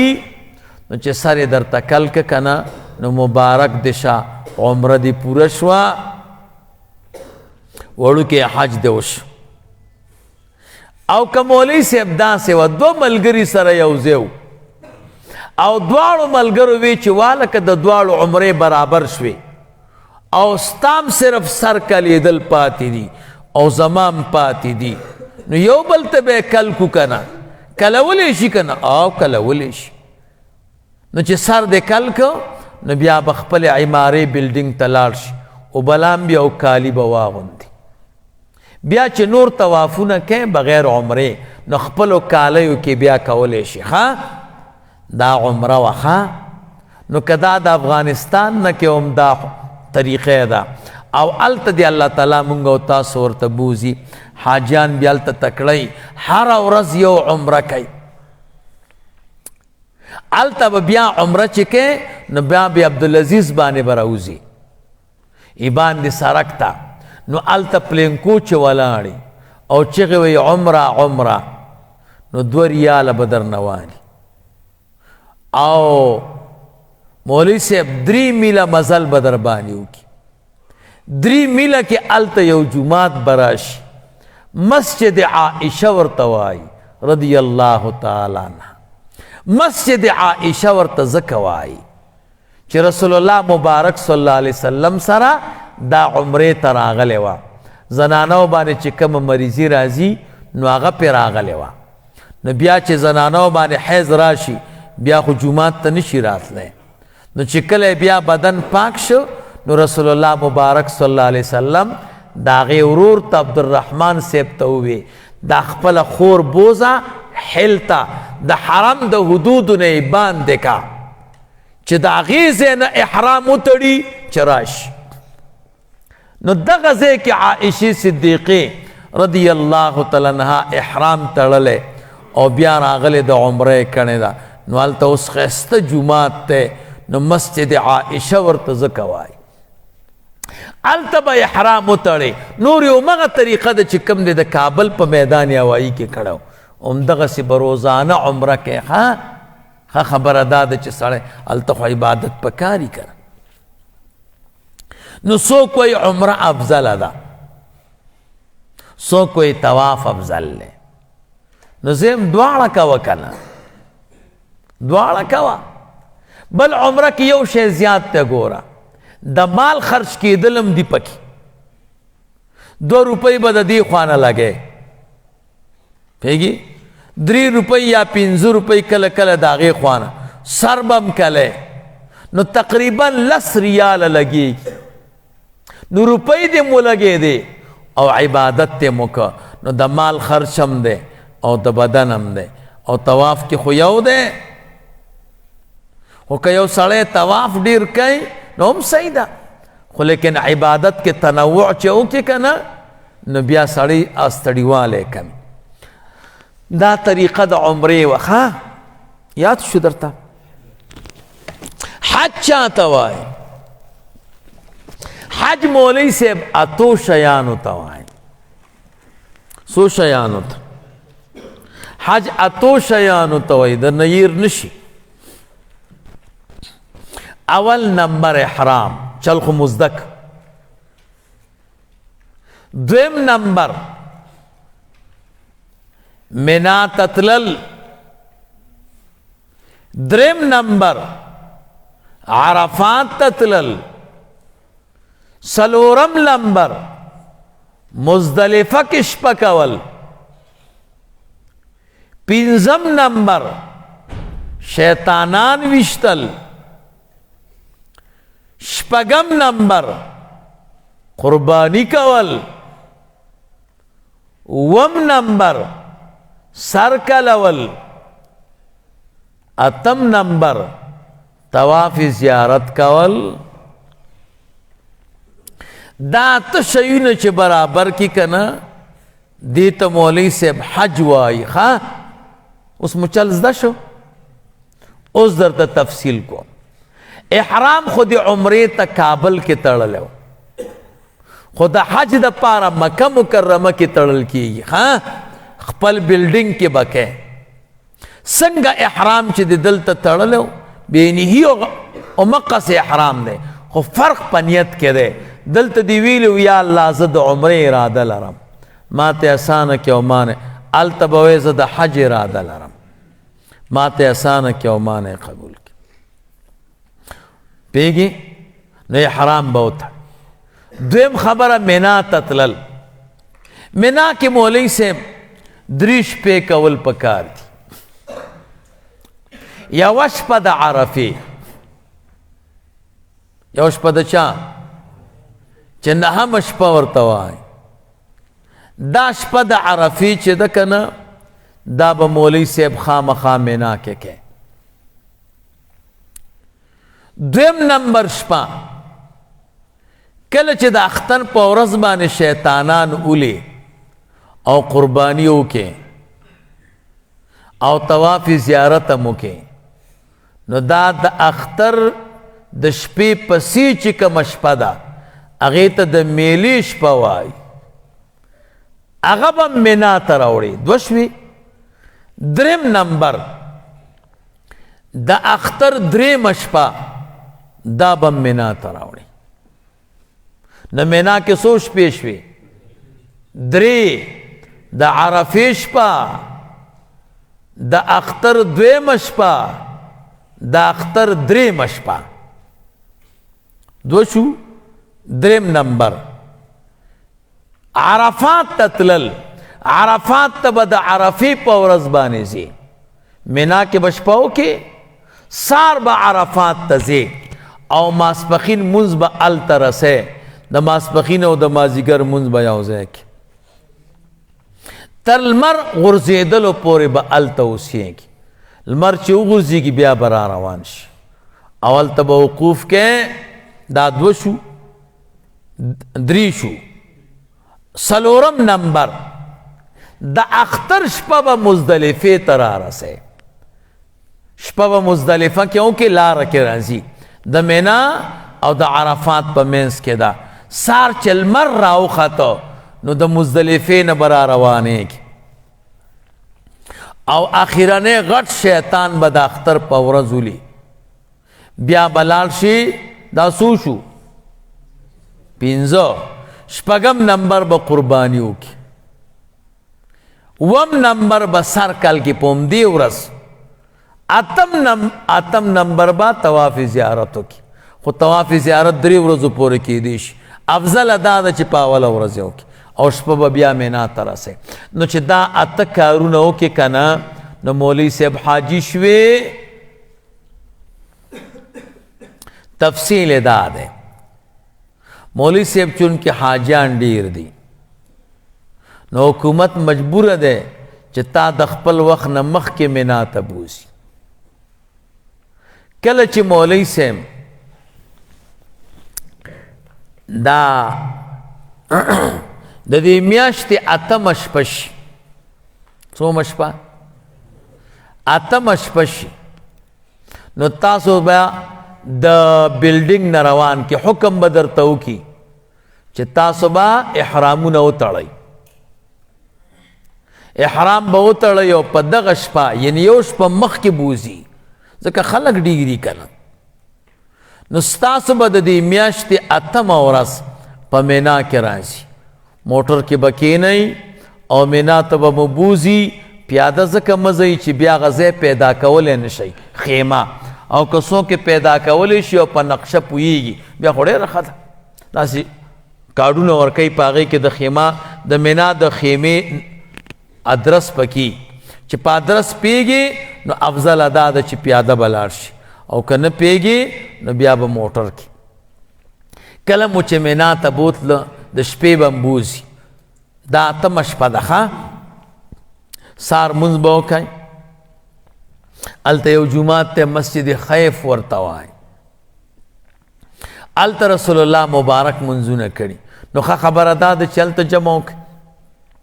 و جومات وړوکی دی او خلک ډېر، نو که بیا نه کېده نو خپل ځای کې جمع وکړي. نو د سار مونځ به م وکئ مینا کې، ماسپښین، مازدیګر، ماښام، ماخوستن، بل افعال نشته ښه، صرف بس مونځ دی او تلبیه به وایي. کله چې شپه شي نو په کار دا دی چې دا 9مه شپه مینا کې تېره کوي. سار چې لمر راوخیږي په کار دا دی چې عرفات ته ځئ. خو هلته ضرورت دی، حاجیان ډېري نو ټول وړی نه شي، نو د شپې مو بوځي ښه عرفات میدان ته. نو د شپې به مو عرفات میدان ته بوځي او هلته هم خیمه کې اوسئ. هلته به د سارې مونځ وکئ،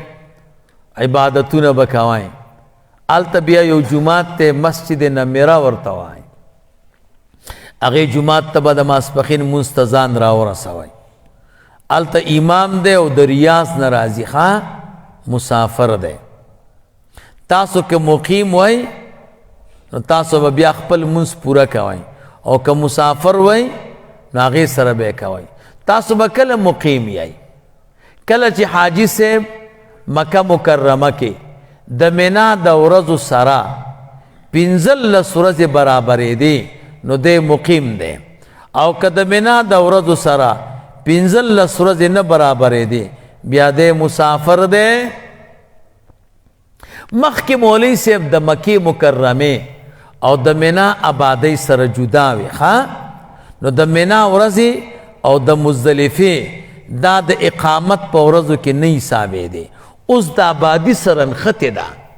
نو ټول د یو ښار حکم لري.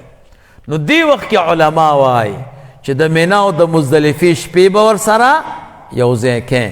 نو که د مینا او د مزدلفې د شپو سره 15 ورځې برابرېږي نو ته مقیمې نو چې عرفات کې مونځ کې امام پسې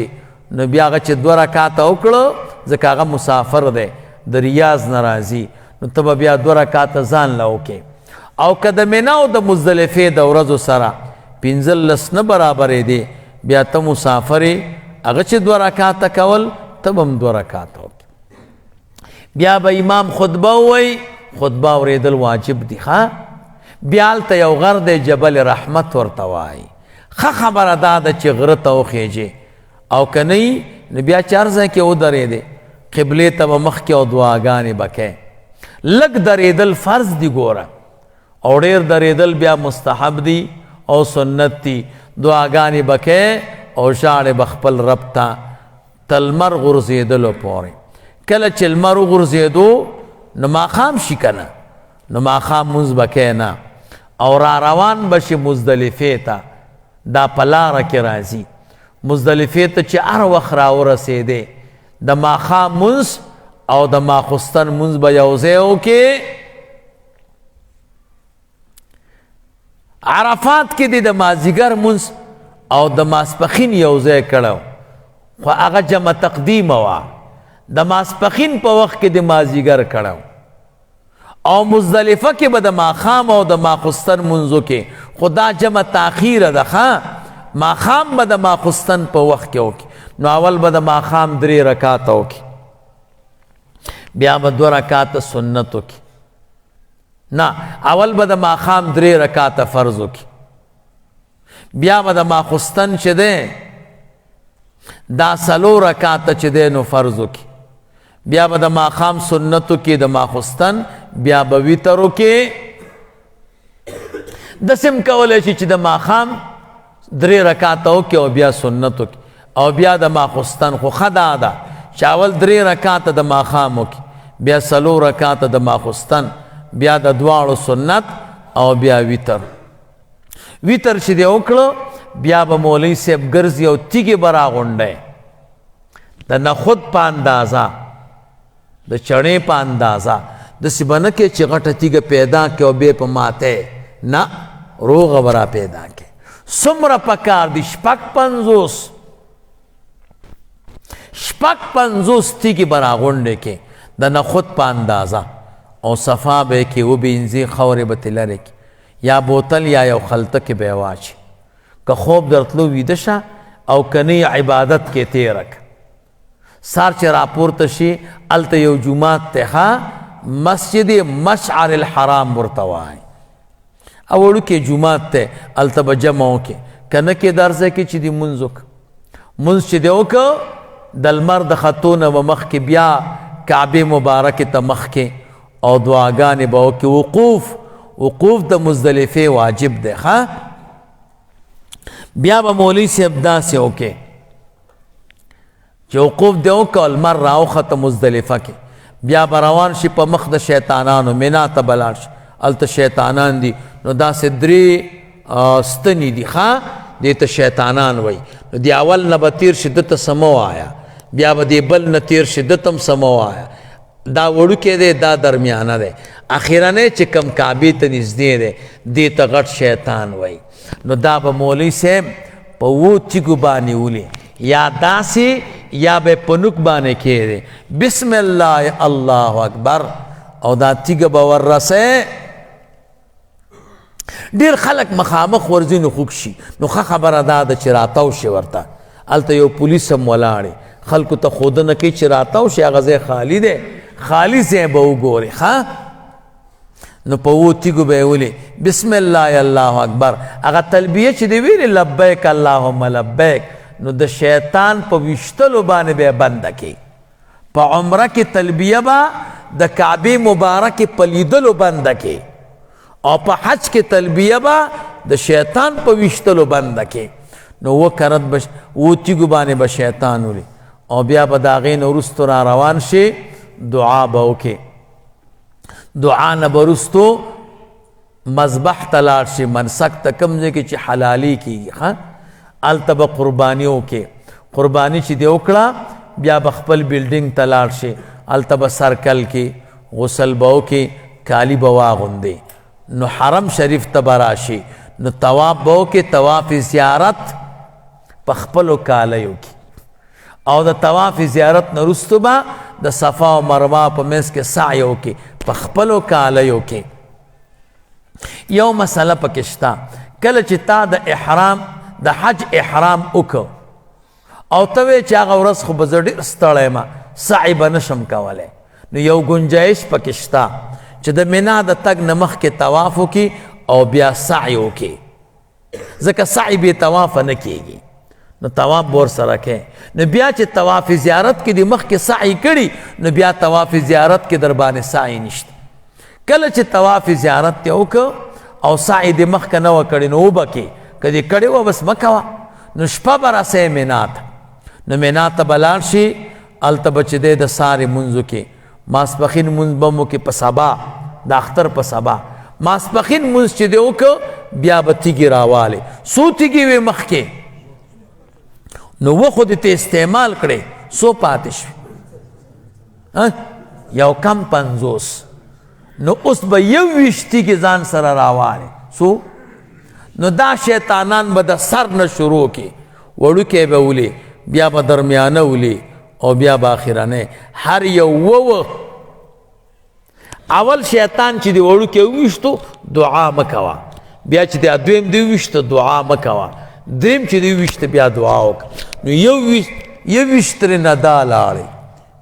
نو یو کم 50 نه چې یو ویشت لاړې شي څو پاتې کېږي؟ 28 پاتې شوې. صحیح شوه؟ اوس سبا ته به مولوي صاحب ترېنه بیا یو ویشت راوالي، خو بیا دې څوک پرېږدي نه ښه، بیا به کډې مډې ټولې راوالي. درېیمې ورځې ته څوک نه پرېږدي، مخکې پرېښوده خو بیا یو ځل د مینا کې اور لګېدلی و نو اوس یې نه پرېږدي ښه. نو یو ویشت به تې بیا راوالي او بیا به را روان شي، نو بیا به په نمبر دا شیطانان ولې د ماسپښین نه بعد. نو څو شوې؟ وپات. دا ومې دې دپاره در باندې راغستې وي که یوه تیږه در نه وغورځېږي نو بیا به مزدلفې ته څنګه ځي؟ غورځېدلې تیږه بیا نه راخلې یا ونه رسېږي شیطان ته، نو دا یو سټپني ده که نه؟ یا یو بل ملګري سره تیږې تې ورکې شوي دي نو ته به ورسره امداد کې،